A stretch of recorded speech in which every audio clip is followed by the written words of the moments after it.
يقول الله جل فيقول الإمام محمد بن عبد الوهاب رحمه الله تعالى في كتابه كتاب التوحيد باب فضل التوحيد وما يكفر به من الذنوب قول الله تعالى الذين آمنوا ولم يلبسوا إيمانهم بظلم أولئك لهم الأمن وهم مهتدون.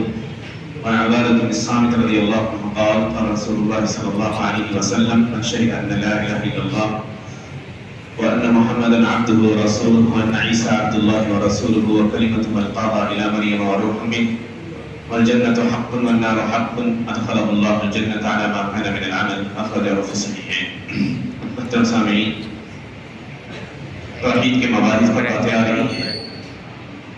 الحمدللہ ایک باب اس کا گزر چکا ہے توحید کے وجود کے اوپر کہ ہر بندے کے لیے ضروری ہے کہ وہ اپنی عبادت میں اللہ سبحانہ وتعالیٰ کو تنہا جانے، اور اس کے دلائل آپ کے سامنے آئے تھے. آج دوسرا باب شروع ہو رہا ہے اور یہ توحید کی فضیلت کے سلسلے میں کہ توحید کے فضائل کیا ہیں اور کس طرح گناہوں کا کفارہ ہوتا ہے، اس کے ذریعے گناہ مٹائے جاتے ہیں. اور توحید کے بہت سے فضائل ہیں جن میں سے کچھ فضائل کا آپ کے سامنے تذکرہ آیا ہے. پہلی فضیلت توحید کی یہ ہے کہ جو بندہ عقیدہ توحید پہ مرتا ہے انشاءاللہ قیامت کے دن اللہ کے نبی صلی اللہ علیہ وسلم کی سفارش اسے نصیب ہو.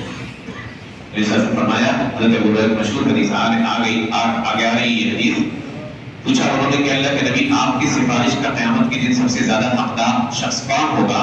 تو کہا کہ جس نے لا الہ الا اللہ کہا خالصا من قلبی، اپنے دل کے خلوص کے ساتھ، یعنی اس کے تقاضوں پر عمل بھی کیا.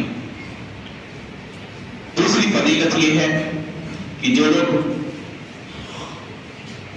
توحید کے اوپر مرتے ہیں یا توحید کے اوپر زندگی گزارتے ہیں، دنیا اور آخرت دونوں میں ان کے لیے امن کامل ہے، وہ ہر طرح کے خوف سے محفوظ ہوں گے.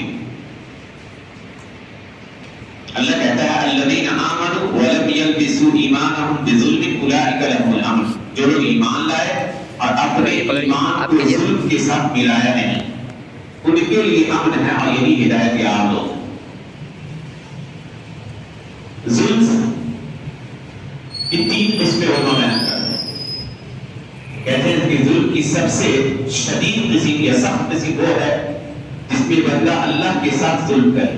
اور اللہ پر کے ساتھ ظلم کا مطلب ہے، اللہ کے حق میں ظلم کا مطلب یہ ہے کہ نعوذ باللہ اللہ کے ساتھ کسی غیر اللہ کو شریک کرتے، برابر کرتے. یہ سب سے سخت ظلم ہے.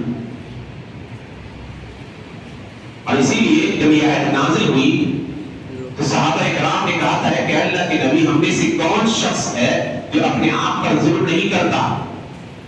اینا لم یظلم نفسہ. اور اللہ کہہ رہا کہ جس نے اپنے ایمان کے ساتھ ظلم کو نہیں ملایا اسی کے لیے امن ہوگا، وہی محفوظ ہوگا قیامت کے دن. تو ہم تو محفوظ نہیں رہ پائیں گے. تو اللہ کے نبی نے کہا کہ الم تسمعوا ما قال عبد الصالح لقمان یا بنی لا تشرک باللہ ان الشرک لظلم عظیم. کیا تم نے سنا نہیں لقمان حکیم نے اپنے بیٹے سے کیا کہا تھا کہ اے بیٹے اللہ کے ساتھ کسی کو شریک مت کرنا، بلا شبہ شرک جو ہے سب سے بڑا ظلم. تو سب سے بڑا ظلم اگر انسان کرتا ہے تو اللہ کے حق میں غیر اللہ کو اللہ کے ساتھ برابر کر دے. شرک کی حقیقت یہی کہ غیر اللہ کو اللہ کے ساتھ برابر کر دے. غیر اللہ میں کوئی انسان کسی درخت کو نعوذ باللہ مانتا ہے کہ یہی نفع نقصان دینے کی صلاحیت رکھتا ہے، کسی پتھر کو کوئی سمجھتا ہے اسی کے اندر طاقت ہے، قوت ہے، ہمیں پریشانیوں سے بچائے. کوئی کسی بت اور کسی صنم اور نہ جانے کن چیزوں میں لوگ عقیدہ رکھتے ہیں. تو ہر وہ چیز جس کو اللہ کے ساتھ کر دیا گیا ہو اللہ کی صفات میں یہ شرک ہے. اور ظلم کی دوسری قسم ہے جس میں انسان اپنے آپ پہ ظلم کرتا ہے. اور تیسری قسم ہے جس میں دوسروں پر ظلم کرے.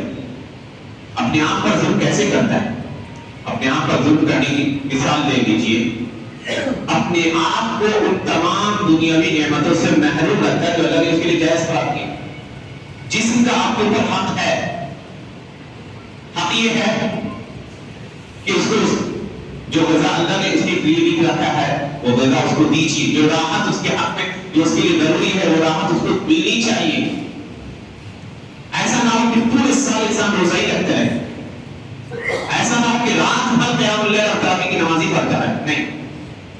تو جسم کا آپ کے اوپر حق ہے، آپ کی آنکھوں کا حق ہے. تو اللہ کے نبی نے کہا تھا حضرت عبداللہ بن عمر سے کہ ہر حقدار کو اس کا حق دو. جسم کو جائز لذتوں سے محروم نہ کیا جائے. اب لوگوں پر ضرور یہ ہے کہ لوگوں کو مارا پیٹا جائے، نعوذ باللہ ان کی عزت و آبرو سے کھلواڑ کیا جائے، تو یہ ظلم کی تیسری قسم.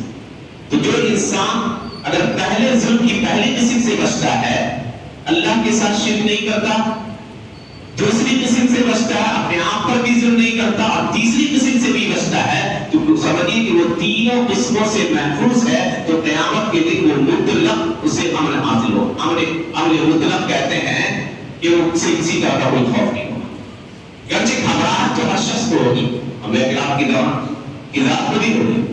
چنانچہ جب پہلا دن فیصلے کا دن ہوگا تو اس دن انبیاء کرام بھی اب سلم سلم کے کلمات دہرا رہیں گے کہ رب مجھے محفوظ کر لے، مجھے بچا لے. لیکن الحمدللہ جو کہ وہ ظلم کی تینوں قسموں سے محفوظ رہتے ہیں تو ان کے لیے امن مطلق ہے، مکمل طور پر وہ محفوظ ہوں گے، ان کے اوپر کوئی خوف نہیں ہوگا. اور جس کی تفسیر قرآن کریم میں اکثر کی جاتی ہے لا خوف علیہم، ان کے اوپر کوئی خوف نہ ہوگا ورنہ غمزدہ. تو ظلم کی ہر قسموں سے بچنے کی ضرورت. ایک انسان ہے الحمدللہ اللہ کے ساتھ کسی کو شریک نہیں کرتا، ظلم یہ نہیں کرتا اللہ کے حق میں، لیکن اپنے آپ پہ ظلم کر جاتا ہے، اپنے آپ پر ظلم کرتا ہے. عبادات اس کے اوپر واجب ہے، اس میں کوتاہی کرتا ہے. اللہ کے حق، اللہ نے جو چیزیں اس کے اوپر واجب کی ہے اس میں تفرید سے کام لیتا ہے. تو یہ اس کا اپنے آپ پر ظلم کرنا ہوا. تو قیامت جیسے کوئی شخص کبیرہ گناہ کا ارتکاب کر لے، کبیرہ گناہ کا ارتکاب کرنے والا ٹھیک ہے ہمیشہ تو جہنم میں نہیں رہے گا، لیکن عذاب سے محفوظ نہیں، عذاب سے محفوظ نہیں ہے. جیسے کہ پہلا شخص جو شرک سے بھی بچ رہا تھا، کبائر سے بھی بچ رہا تھا، اور دوسروں پر ظلم سے بھی بچ رہا تھا، وہ عذاب سے بھی محفوظ ہوگا اور جہنم میں ہمیشہ رہنے سے بھی محفوظ ہوگا. درد پہ بدل جائے والا. لیکن کوئی شخص شرک سے بچا ہے لیکن کبیرہ گناہ کر رہا ہے، تو شرک سے بچنے کی وجہ سے وہ جہنم میں ہمیشہ رہنے سے تو محفوظ ہے. ہو سکتا ہے اپنے اعمال کی سزا کے لیے وہ جہنم میں جائے، اور یہ اللہ کی مشیت کے اوپر ہے، اللہ چاہے تو اس کو عذاب دے دے اور چاہے تو بخش دے. لیکن اگر عذاب اس کو ہوگا تو وہ دائمی جہنمی نہیں ہوگا. یہاں پہ ایک پوائنٹ کی بات یاد رکھیے کہ مسلمانوں میں ایک فرقہ ہے جو گمراہ ہوا ہے اسی مسئلے میں. ان کو خوارج کہا جاتا ہے. یہ کہتے تھے کہ اگر کوئی شخص کبیرہ گناہ کر لے، اب کبیرہ گناہ کی تعریف اگر پوچھی جائے کہ کیا ہے، تو وہ ہر وہ گناہ جس کے کرنے پر شریعت نے جہنم کی دھمکی دی ہو، کہا کہ جو ایسا کرے گا وہ جہنم میں جائے گا. ہر وہ گناہ جس کے کرنے والے پر کہا گیا ہو کہ اللہ کی لعنت ہو، جیسے کہ اللہ نے کہا کہ لعن اللہ من لعن والدیہ، جو اپنے والدین پر لعنت کرتا ہے اللہ کی لعنت اس پر. کہا لعن اللہ من غیر منار الارض، جو زمین کے نشان کو بدل لے. آپ کی زمین یہی تک ہے، نعوذ باللہ آپ آگے بڑھ گئے اور اسی کی زمین کو اپنے زمین میں ایڈ کر لیا. کہا لعن اللہ من ذبح لغیر اللہ، اللہ کو چھوڑ کر غیر اللہ کے لیے ذبح کر رہا ہے، تو کہا اللہ کی لعنت اس شخص پر. کہا لعن اللہ من آوى محدثا، جو کسی بدعتی کو بنا دے یا بدعت کو بڑھاوا دے، اس پر اللہ کی لعنت ہو. تو ہر وہ گناہ جس پر لعنت ہو وہ کبیرہ ہے. ہر وہ گناہ جس کے کرنے والے کو جہنم کے عذاب کی دھمکی دی گئی ہو وہ کبیرہ ہے. ہر وہ گناہ جس کے کرنے والے سے اسلام نے یا اللہ کے نبی صلی اللہ علیہ وسلم نے برات کا اظہار کیا ہوگا کہ کہا تو وہ ہم میں سے نہیں. اللہ نے کہا لیس منا من غشنا اور من غشنا فلیس منا، جو دھوکہ دے ہمیں وہ ہم میں سے نہیں ہے. جو کوئی شخص کسی کو بزنس میں سامان تجارت میں دھوکہ دیتا ہے، کہا کہ وہ ہم میں سے نہیں، گویا یہ کبیرہ گناہ کر رہا ہے. کہا کسی مسلمان پہ کوئی ہتھیار اٹھا لے، کہا یہ کبیرہ گناہ ہے. کہا من حمل السلاح فلیس منا، کوئی بوڑھے اور داڑھی رکھے ہوئے بزرگ آدمی کے ساتھ بدتمیزی کرے تو اللہ کے نبی نے کہا وہ ہم میں سے نہیں ہے. کوئی چھوٹے بچے پہ رحم اور شفقت نہ کھائے تو اللہ کے نبی نے کہا کہ وہ ہم میں سے نہیں ہے. تو ہر وہ گناہ جو اس طرح کے الفاظ کے ساتھ آتے ہیں یہ کبیرہ گناہ ہوا کرتا ہے. تو جو شخص کبیرہ گناہ کا مرتکب ہے جہنم میں ہمیشہ تو نہیں رہے گا، لیکن جہنم میں جائے گا، عذاب سے محفوظ نہیں ہے. ہاں یہ اللہ کی مشیت کے اوپر ہے, اللہ چاہے بخش دے, اللہ چاہے اس کو عذاب سے مار دو چار ہے. اللہ نے کہا اولئک لهم الامن وهم مهتدون, انہی لوگوں کے لیے امن ہے اور یہی لوگ ہدایت یافتہ ہونے والے ہیں. اور دوسری حدیث جو میں نے پڑھی ہے حضرت عبادہ بن صامت کی, وہ کہتے ہیں کہ نبی صلی اللہ علیہ وسلم نے فرمایا من شہد ان لا الہ الا اللہ, جو گواہی دے کہ اللہ کے علاوہ کوئی معبود عبادت نہیں, اور گواہی دینے سے پہلے علم کا ہونا ضروری. کس چیز کی گواہی دے رہے ہو؟ جب تک آپ کو پتا نہیں تو پہلے معلوم کیجیے کہ کس چیز کی آپ گواہی دے رہے ہیں. تو اللہ کے نبی نے کہا من شہد ان لا الہ الا اللہ, جو اللہ کی وحدانیت کی گواہی دے, نبی صلی اللہ علیہ وسلم کی عبودیت, اللہ کے بندے ہیں, اللہ کے رسول ہیں, اس بات کی گواہی دے. حضرت عیسیٰ اللہ کے بندے ہیں اور ان کے رسول ہیں اور اللہ کا وہ کلمہ ہے جن کی جو اس کو حضرت مریم کی طرف اللہ نے القا کیا تھا, کیونکہ بغیر باپ کے وہ پیدا ہوئی, تو یہ معجزہ تھا. اللہ کی روحوں میں سے ایک روح ہے, جیسے ہم آپ اللہ کی پیدا کرتا روحوں میں سے ایک روح ہے, ویسے عیسیٰ علیہ السلام بھی ہے. ان کو اسپیشلٹی بس اس بات کی حاصل ہے کہ اللہ نے انہیں بغیر والد کے پیدا کیا. یہ عقیدہ ہے کہ جنت کون حق ہے, جہنم حق ہے, یہ عقیدہ رکھتا ہے. تو اللہ نے بھی کہا اللہ تعالیٰ ایسے شخص کو جنت میں داخل کرے گا اس کے مطابق اگر وہ عمل کرتا ہے. تو لا الہ الا اللہ کا اقرار صرف کافی نہیں ہے, بلکہ لا الہ الا اللہ کے تحابوں کے مطابق زندگی بھی گزارنا ہے. صرف یہ کہے کہ ہم لا الہ الا اللہ کا تو اقرار کرتے ہیں تو وہ جنت میں نہیں جائے گا. منافقین اللہ کے نبی صلی اللہ علیہ وسلم کے پاس آتے تھے, قسم کھا کے کہتے تھے کہ ہم آپ کو اللہ کا رسول مانتے ہیں. سورہ منافقون میں اللہ کہتا ہے اذا جاءك المنافقون قالوا نشهد انك لرسول الله, ہم گواہی دیتے ہیں کہ بلا شبہ البتہ آپ اللہ کے رسول ہیں.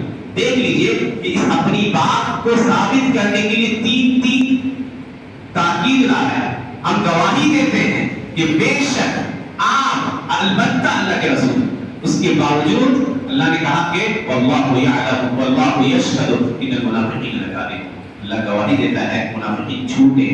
تو زبان سے اقرار کافی نہیں ہے جب تک کہ دل مطابق نہ ہو, دل میں کچھ اور زبان میں کچھ ہو تو آپ کی یہ گواہی تسلیم نہیں کی جائے گی. زبان میں صرف اقرار ہے اور اس کے مطابق عمل نہیں کرتے ہیں تو آپ کا یہ اقرار کافی نہیں جہنم سے بچانے کے لیے. اس لیے حسن بصری سے کسی نے پوچھا تھا کہ کیا لا الہ الا اللہ جنت کی چابی نہیں ہے؟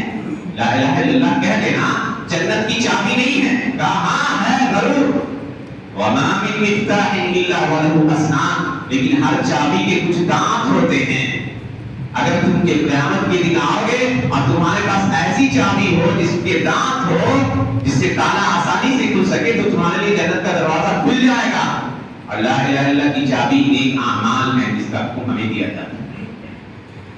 اللہ سبحانہ وتعالیٰ سے دعا ہے کہ اللہ سبحانہ وتعالیٰ اپنی باتوں پر عمل کرنے کی توفیق عنایت فرمائے. آمین. وآخر دعوانا الحمدللہ.